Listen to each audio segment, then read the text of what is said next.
서로 인사하십시다. 주의 이름으로 사랑합니다. 할렐루야.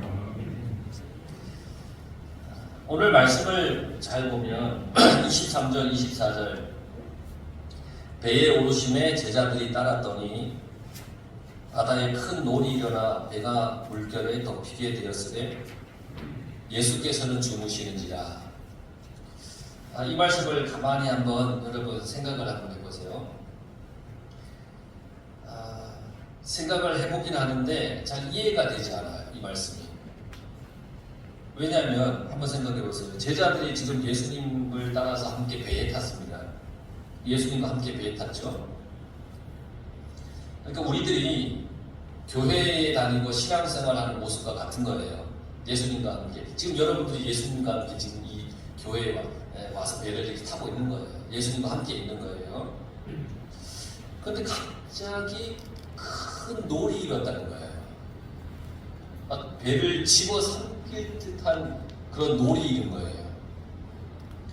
예수님을 따라가는데, 교회를 다니는데 왜 이런 큰 놀이 일어날까요?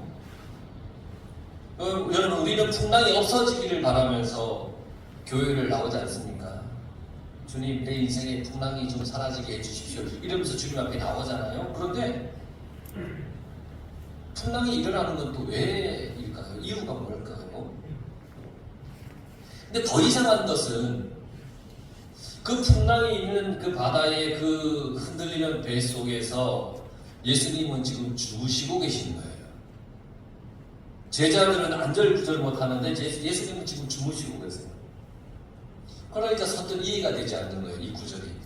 야, 지금 갈릴리 호수에는 풍랑이 일어나고 제자들은 그 풍랑에 무서워 떨고 있는데 예수님은 지금 주무시고 계시는 거예요. 이 말씀이 오늘 우리에게 가르쳐주는 교훈이 뭘까? 이 말씀 속에 어떤 복된 말씀이 들어있을까? 여러분, 오늘 한번 깊이 말씀을 함께 묵상해 보도록 하겠습니다. 예수님이 제자들과 함께 갈릴리 호수를 건너가는데 큰 놀이 일었어요. 큰 놀. 이 놀은 흔들리다라고 하는 세이오라고 하는 단어에서 나온 건데 그 뜻이 충격, 지진 이런 의미를 가지고 있어요. 그러니까 놀이 일었다는 거예요. 충격, 지진 이런 것. 이게 바다에서 일어나는 거니까 큰 풍랑이라고 할 수 있잖아요. 큰 풍랑이 지금 막 일어나고 있어요. 이 놀이라고 하는 말에는 소동, 공갈 이런 의미 또 포함이 되어 있어요. 그러니까 이 큰 풍랑이 일어나서 배가 물결에 막 덮이게 되었습니다.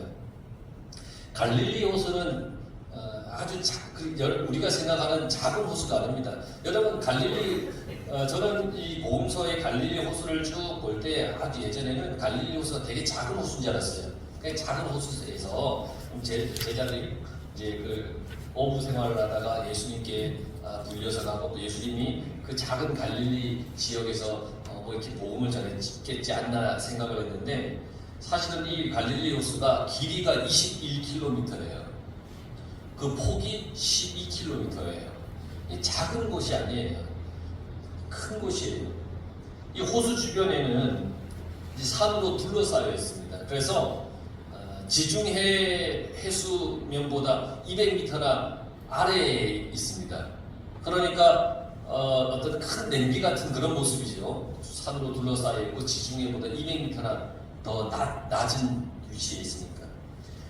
그래서 북서풍이 불기만 하면 큰 풍랑이 생기는 그런 곳이 갈릴리 호수예요.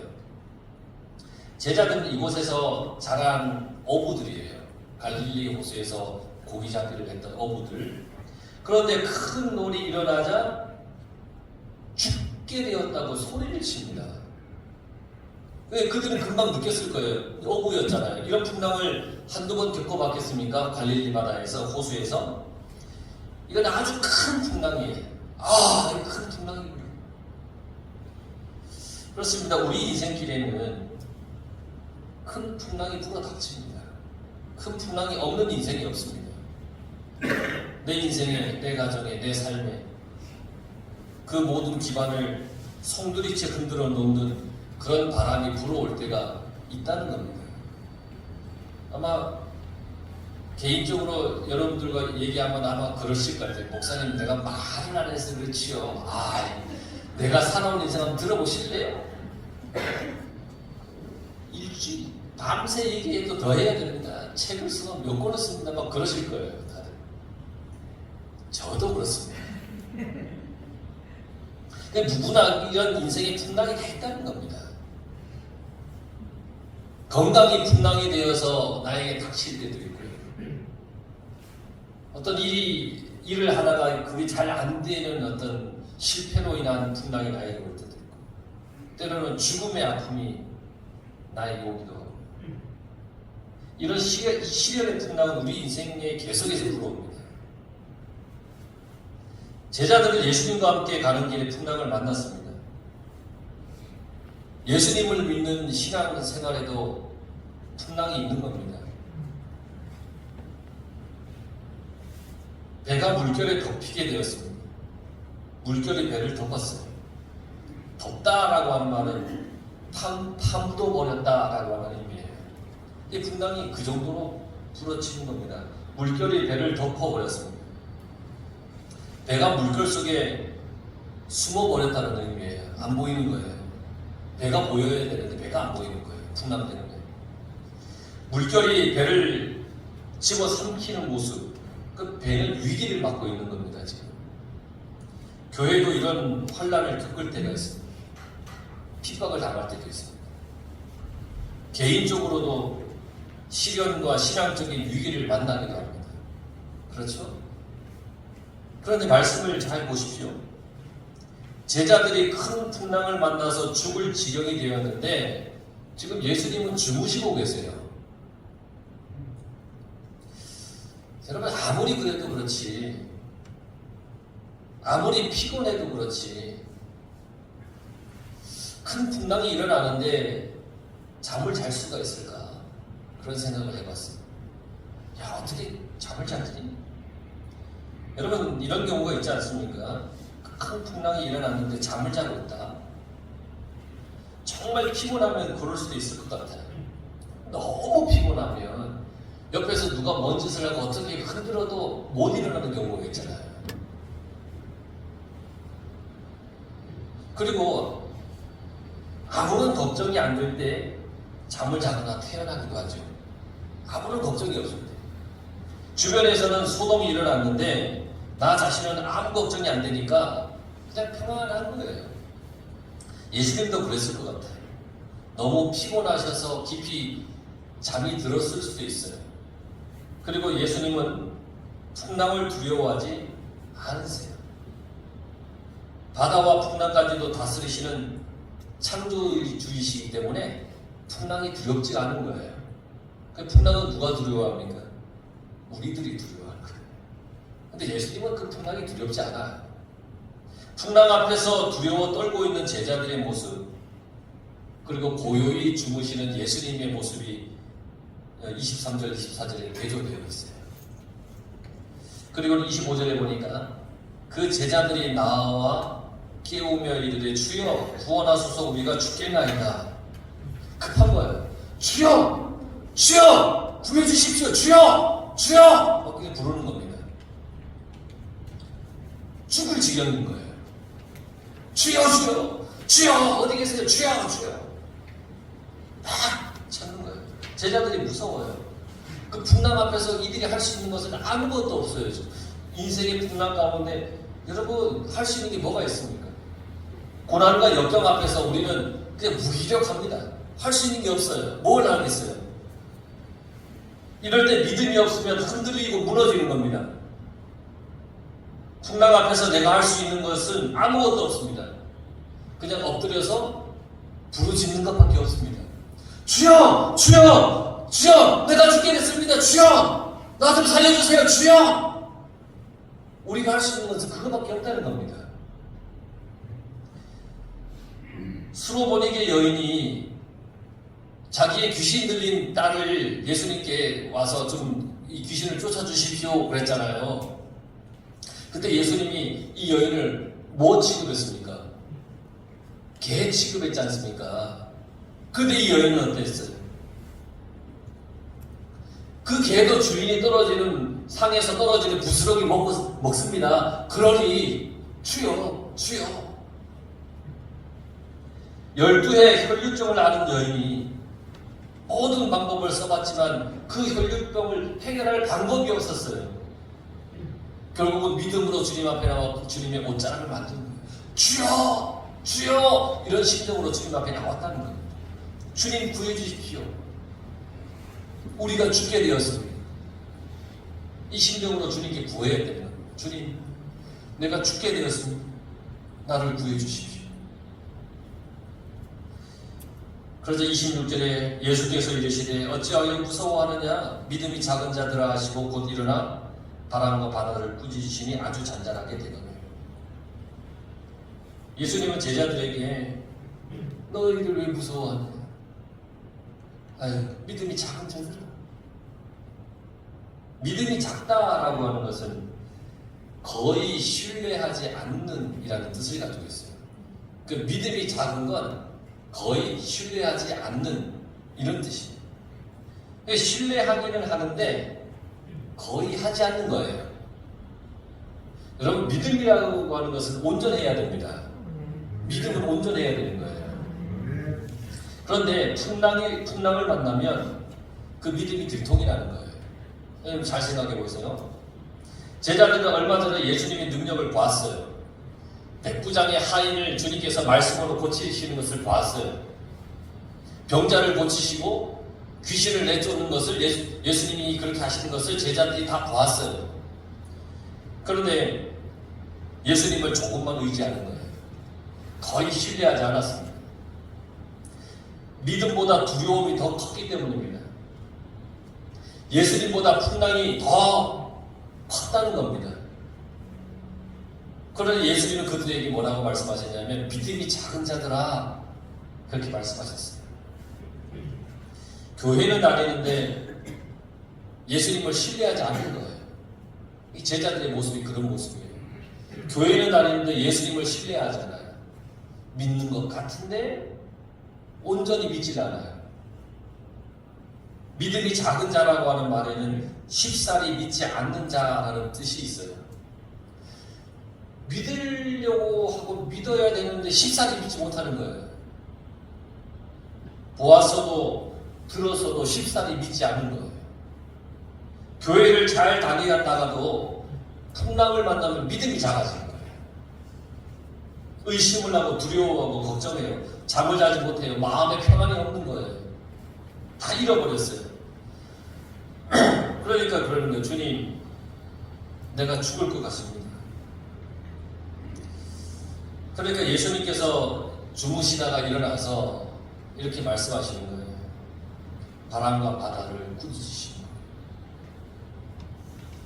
꾸짖다라고 하는 말은 입을 다물라는 책망이에요. 꾸짖다, 입을 다물라는 책망. 풍랑을 이는 바람에게, 바다에게, 사탄에게, 막 시끄러운 제자들에게 꾸짖으셔. 너희들 입 다물어라. 잠잠해져라. 이 말은 귀신에게서 능력을 빼앗을 때 사용하시는 말씀이에요. 꾸짖으시는 게. 인생의 풍랑 배후에는 마귀의 세력이 있어요. 인생을 힘들게 하는 배후의 세력은 사탄이에요. 베드로의 장모의 열병을 고칠 때도 예수님께서 누가복음에 보면 열병을 꾸짖으셨어요. 열병을. 예수님은 바람을 향해, 바다를 향해, 귀신을 향해 꾸짖으셨어요. 예수님은 질병도 다스리시고 자연도 다스리시는 분이에요. 바다도 바람도 다 다스리시는 분이에요. 왜냐하면 예수님은 창조주이시기 때문입니다. 예수님은 인성과 심성을 다 가지고 계세요. 그래서 예수님만이 우리의 아픔을 아시는 거예요. 그리고 그 아픔을 해결해 주실 수 있는 거예요. 그래서 우리는 예수님 앞에 나의 모든 것을 다 내놓고 주님께서 해결해 주시고 고쳐주시고 낫게 해주시기를 바라며 주님 앞에 나오는 거예요. 그렇게 예수님께서 꾸짖으시니까 바람이 그치고 아주 잔잔하여지더라 그랬습니다. 바다가 잔잔해졌습니다. 바람이 그치고 풍랑도 곧 잔잔해졌습니다. 오늘 이 시간 여러분들을 힘들게 했던 그 모든 풍랑이 잔잔해지기를 간절히 바랍니다. 괴롭혔던 마귀의 세력이 다 떠나가기를 간절히 축원합니다. 인생을 뒤흔들어 놓은 문제들이 고요해지기를 간절히 축원합니다. 그러니까 27절에 보세요. 그 사람들이 놀랍게 여겨 이르되 이가 어떤 사람이기에 바람과 바다도 순종하는가? 놀랐어요. 제자들이 놀랐어요. 폭풍을 잠잠케 하는 것은 구약에서 하나님에 의해서만 나타났던 권위였어요. 구약의 하나님의 권위, 그 일이 지금 자기들 눈앞에 일어나고 있어요. 자연을 움직이고 자연을 다스리시는 하나님의 그 권위가 지금 자기들 눈앞에 나타난 거예요. 자연조차도 복종하는 예수님의 그 권위를 그들의 눈으로 보았습니다. 열병이 떠나가고 귀신이 쫓겨나고 그런 것들은 종종 봤다 할 수도 있겠어요. 그러나 이 자연이 굴복하는 것을 그들이 본 적이 없어요. 초자연적인 그 놀라운 능력 앞에 제자들이 지금 너무너무 놀라고 있는 거예요. 그래서 얘기하잖아요. 이가 어떤 사람이기에 바람과 바다도 순종하는가? 이가 어떤 사람이기에 그 제자들이 예수님을 다시 생각하는 거예요. 다시 생각하는 거예요. 야, 예수님이 누구냐? 우리가 따라다니는 예수님이 누구냐? 야, 바람도 바다도 야, 예수님이 명령하니까 잠잠해. 와, 도대체 이 예수님이 누구지? 나는 누구입니까? 여러분, 인생의 큰 풍랑 앞에서 제자들은 예수님을 알아가고 있어요. 바로 알아가고 있어요. 자신들에 대해서 자각하는 거예요. 큰 풍랑이 그들에게 영적인 시각을 열어준 거예요. 풍랑으로 죽게 되었잖아요. 근데 그 풍랑으로 인해서 영적으로 그들이 깨어나기 시작한 거예요. 예수님이 창조주인 걸 깨닫는 거예요. 예수님만이 나의 인생의 풍랑을 잠잠케 해주실 분이라는 것을 그들이 지금 깨닫고 있는 거예요. 예수님 앞에 엎드려서 나를 살려주십시오. 내가 죽게 되었습니다. 그러면서 기도해야 됨을 깨닫게 되었습니다. 그러니 이 풍랑은 그들에게 두려웠지만 오히려 유익이었습니다. 여러분, 인생의 풍랑은 주님의 뜻을 깨닫는 은총입니다. 죽을 것 같잖아요.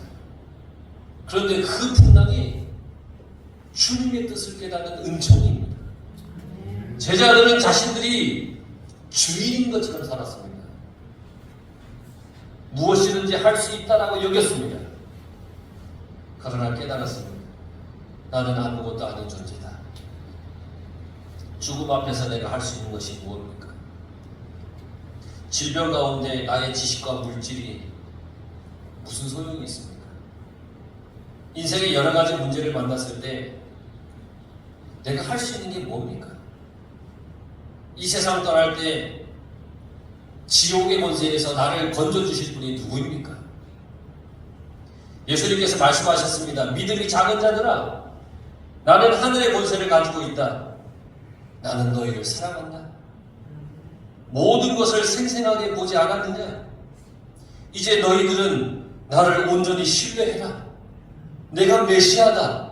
내가 너희와 함께 한다. 이걸 지금 예수님께서 그들에게 깨닫게 해주신 거예요. 믿음이라는 게 뭡니까?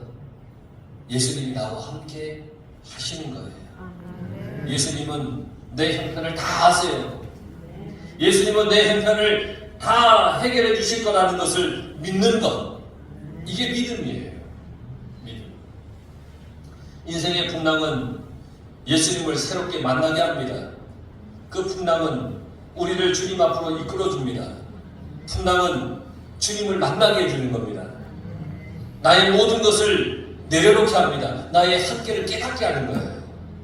인생의 주인이 내가 아니라는 것을 깨닫게 하는 거예요. 주님이 없으면 안 된다라고 하는 것을 깨닫게 해주는 거예요. 이게 인생의 풍랑이에요. 그 인생의 풍랑을 만나면서 아유 나는 이 지집이 또 이게 운이 없고 재수 없고 나만 이런 일을 당하냐고 막 푸념하고 막 그럴 게 아니에요. 인생의 풍랑은 물론 힘들고 어려워요. 죽을 것 같아요. 그러나 주님을 찾으면 그 풍랑 속에서 주님이 나와 함께 하심을 우리가 깨닫게 되는 겁니다. 그 주님이 나를 이끌어 가신다는 것을 알게 되는 겁니다. 그러나 인생의 풍랑이 나에게 힘든 순간이긴 하지만 되돌아보면 나에게 유익이요, 감사요, 그리고 기쁨이 되는 거예요. 주님이 그렇게 변화시켜 주시고 주님이 그렇게 만들어 주실 거예요. 사망의 언저리 다 죽게 되었어요. 풍랑이었어요. 죽음의 그 문턱, 배가 침몰하면 죽는 것 아니에요. 실망과 좌절, 질병과 두려움, 이것을 잠잠케 해주시는 분이 예수님이십니다. 예수님. 건져주시는 분도 예수님이십니다. 그런데 예수님만이 나의 구세주입니다. 풍랑은 그걸 깨닫게 해주는 겁니다. 혹 여러분 지금 인생의 풍랑 가운데 있습니까? 아니면 풍랑을 건넜습니까? 아니면 또 올 풍랑 때문에 걱정이 되십니까? 여러분 물론 걱정이 되고 괴로울 수도 있고 힘들 수도 있지만 그 풍랑은 오히려 내가 주님을 만나고 깨닫는, 주님이 나의 구세주이심을 내가 고백하고 알게 되는 내 인생의 유익한 것임을 우리가 알고, 풍랑 가운데 있는 나를 주님이 그저 내버려 두지 않고 어떻게든 선한 길로 그곳에서 건져주시고 구원해 주시는 그러한 주님임을 여러분 믿고 깨닫고 인생의 큰 감사함으로 살아가는 여러분들의 삶이 다 되기를 간절히 축원합니다.